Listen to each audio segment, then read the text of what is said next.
Oh man, okay. So it's the next day.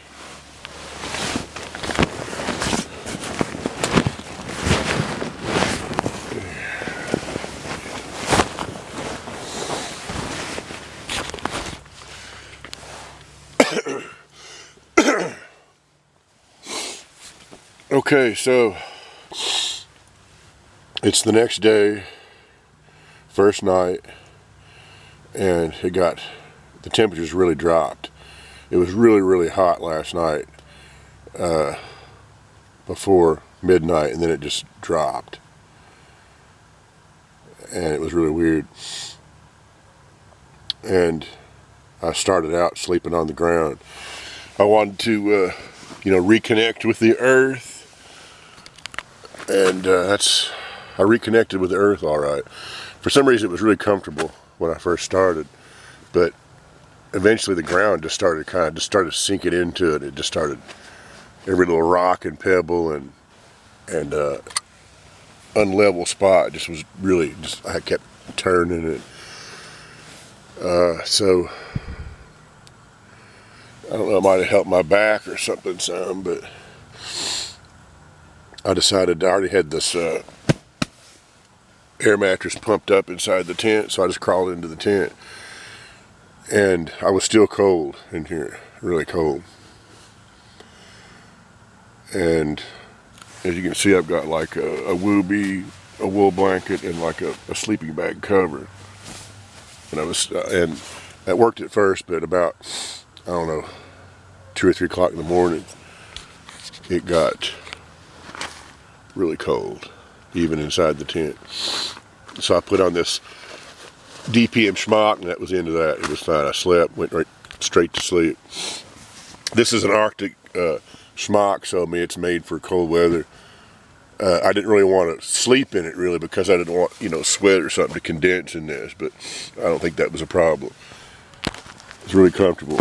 There was a little bit of condensation on the inside of the tent here. Probably because I've not vented it enough, but this is a great tent. Look, there's all kinds of room for equipment. There's a shotgun, knife. There's plenty of room for anything else you want in here, and lanterns or whatever. I have most of my stuff outside. I try not to junk up the interior of a tent too much, but there's so much room in here. It's great. This is like an Ozark Trail, I think, tent. Thank you, Cecil, for donating this to the channel and me, and for all of us to kind of test out and use and everything. He had this tent, and I think he maybe used it once, maybe, I don't know. I don't know if he ever used it or not, but he just didn't want it anymore. He gave me this and a bunch of other equipment.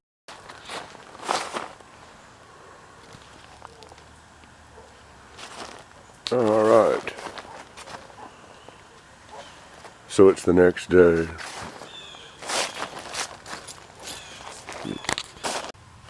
Here's my Woobie, and this is like a U.S. Army Ertl pattern. This is one of the really old ones, like Vietnam era. But you can see it's really weird how much, I was just thinking about it, how much the Ertl was inspired by the Swiss Liebermuster. See the pattern there? Right there. You can really see it. I knew that, but I never did really make the connection entirely. But when the U.S. military started, like the U.S. military was one of the last armies to ever adopt camouflage as a regular uniform. But when they started experimenting with it, I guess that they took what the Germans had done and kind of went with that. Because after World War II, all that Nazi experimentation ended up in the hands of the Allies, and they just kind of used everything that they had discovered all the stuff that they were working on towards the end of the war.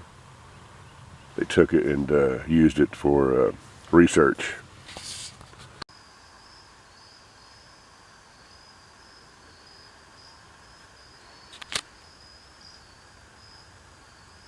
All you can hear is the woods.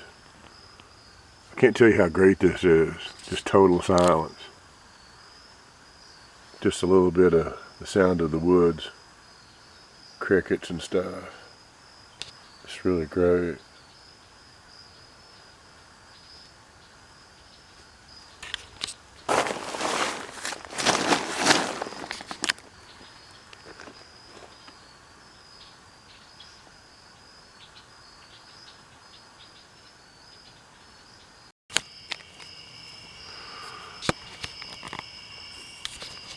Okay, so it's night now.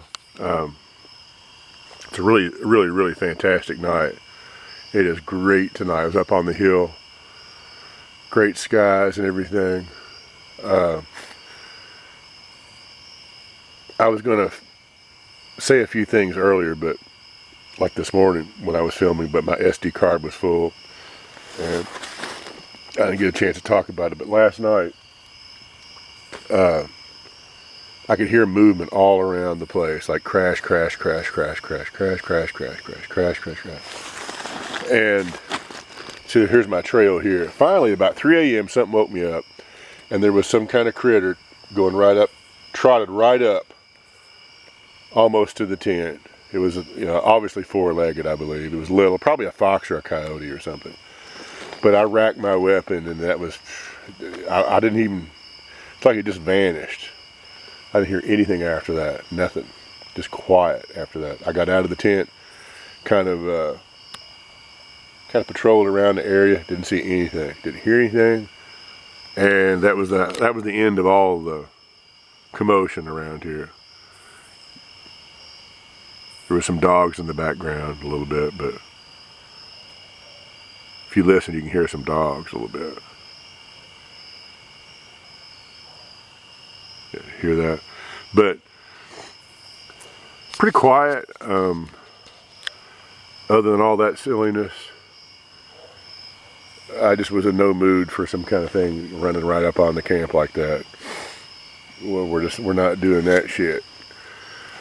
So tonight, hopefully it's really warm right now. It's really nice. It's probably about 9:30, something like that. And I think that I'm a little bit better prepared with the tent and everything for warmth. I've got everything sealed up really good, and I'm gonna sleep on the sleeping pad. And that's about it for now. I'll give you a report in a little while.